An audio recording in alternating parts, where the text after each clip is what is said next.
একটা মেয়ে প্রবাসে যখন থাকে তার জীবনে বলতে পারেন তার জীবনে কতটুকু কষ্ট হয় সে কখনো কাউকে বুঝায় বলতে পারে না। তার জীবনে যে কতটুকু ঝড় যায় সে কাউরে বলতে পারে না। কেন জানেন? তার জীবন লাইফটা ওই তো ওখানেই শেষ, ওখান থেকেই শুরু। তো আমি দেখি আমার বরেরে ফোন দিয়ে কোনো সময়ের জন্য তার ফোন আমি বিজি ছাড়া পাই না। সবসময় মোবাইলে কথা বলে, ইমোতে ফোন দিলে কথা বলে, সিমে ফোন দিলে কথা বলে। আর যত রকমের নেশা আছে সবসময় নেশার মধ্যে ডুবে থাকে। তো আমি একজনের কাছে খবর পাই যে সে আরেকটা মেয়ের সাথে কথা বলে, যাওয়া আসা করে। আর তো আমি টাকা ইনকাম করে, কষ্ট করে আমি কার কাছে দিই সেটা তো আমার দেখার দরকার। তো যখন সব কিছু শোনার পরে আমি তাকে টাকা দেওয়া বন্ধ করে দিলাম। টাকা দেওয়া বন্ধ করার পরে আমি ভাবলাম যে সে যদি টাকা পয়সা সব দেওয়ার পরেও যদি সে আমার কাছে থেকে অন্যজনের কাছে চলে যেতে পারে, তাহলে ভবিষ্যতে সে আমার রাইখে আরেকজনের কাছে যে যাইব না তার তো কোনো গ্যারান্টি নেই। আসসালামু আলাইকুম, আমার নাম বর্ষা, আর আমার বাড়ি হচ্ছে আপনার মাওনাতে। তো আমি আমার স্বামী সংসারে করি। তো আমার স্বামী অনেক নেশা টেশা করে, যার জন্য খুব অভাবে পড়ে যাই। আর অভাবে পড়ে যাওয়ার কারণে আমি ছুঁইতে আসি। ছুঁইতে পৌর বর্ষের আপনি 8-9টা মাস হয়ে গেছে।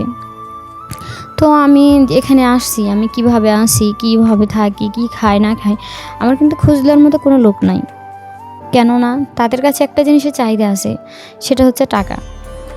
আমার শ্বশুরবাড়ির লোকজন শুধু টাকা টাকা চিনে, আর আমার স্বামী তো নেশা করে, তারও তো টাকা টাকা ছাড়া সে কিছুই বোঝে না। আসলে আমি যে কী করে কষ্ট করে টাকা ইনকাম করতেছি বা কোন পর্যায়ে আসি সেটা কখনো সে ভাবে না। তার প্রয়োজন শুধু টাকা। একটা মেয়ে প্রবাসে যখন থাকে তার জীবনে বলতে পারেন তার জীবনে কতটুকু কষ্ট হয় সে কখনো কাউকে বুঝায় বলতে পারে না। তার জীবনে যে কতটুকু ঝড় যায় সে কাউরে বলতে পারে না। কেন জানেন? তার জীবন লাইফটা ওই তো ওখানেই শেষ, ওখান থেকেই শুরু। তো আমি দেখি আমার বরেরে ফোন দিয়ে কোনো সময়ের জন্য তার ফোন আমি বিজি ছাড়া পাই না। সবসময় মোবাইলে কথা বলে, ইমোতে ফোন দিলে কথা বলে, সিমে ফোন দিলে কথা বলে। আর যত রকমের নেশা আছে সবসময় নেশার মধ্যে ডুবে থাকে। তো আমি একজনের কাছে খবর পাই যে সে আরেকটা মেয়ের সাথে কথা বলে, যাওয়া আসা করে। আর তো আমি টাকা ইনকাম করে, কষ্ট করে আমি কার কাছে দিই সেটা তো আমার দেখার দরকার। তো যখন সব কিছু শোনার পরে আমি তাকে টাকা দেওয়া বন্ধ করে দিলাম।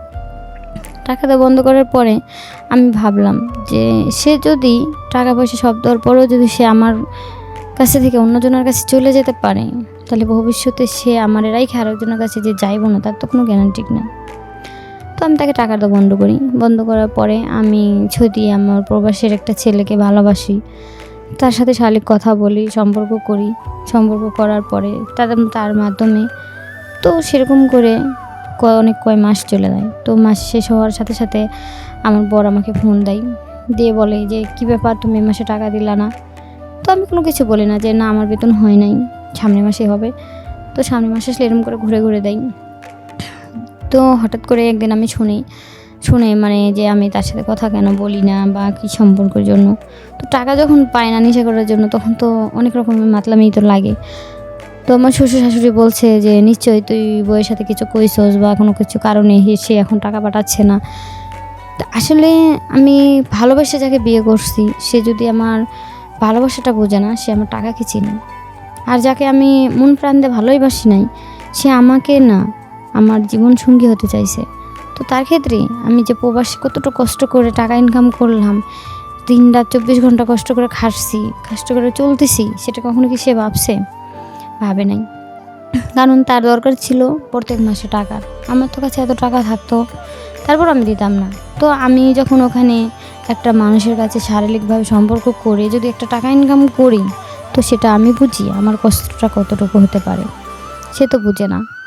আসলে বাংলাদেশে যারা থাকে তারা মনে করে যে টাকা ইনকাম করতে খুব বিদেশে গেলেই টাকা ভালো মতো ইনকাম হয়, তারা চাকরি করে এত এত টাকা পায়।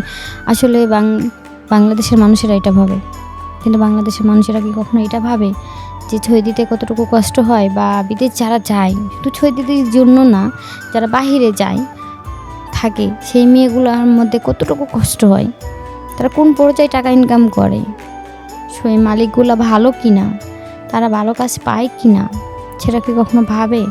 ভাবে না। কারণ তারা মনে করে যে আসলে বাইরে বলতে বিদেশে গেলেই তো টাকা, কিন্তু আসলে বিদেশে যে টাকা কি করে ইনকাম করতে হয় সেটা তো জানে না। আমরা যে দিনরাত কষ্ট করে টাকা ইনকাম করি, সেই টাকা যখন মাস শেষে হাতে পাই তখন নিজের কাছে একটা আনন্দ লাগে, নিজের কাছে একটা খুশি লাগে। নিজের ফ্যামিলির কাছে দিতে পারলে ওটা ভালো লাগে, আর যদি ফ্যামিলির কাছে দিতে না পারি তাহলে ওটা আর ভালো লাগে না তাদের।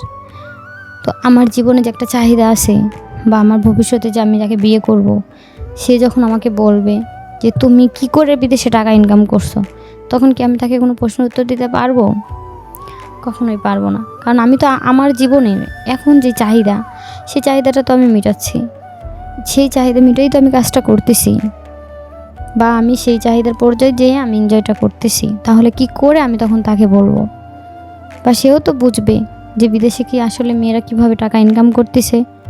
সব মেয়েরাই তো খারাপ কাজ করে না, সব মালিকেরাও ভালো হয় না। তাহলে সেক্ষেত্রে কখনো কেউ বোঝার চেষ্টাও করে না। সবাই ভাবে বিদেশে গেলে টাকা পাওয়া যায়। তো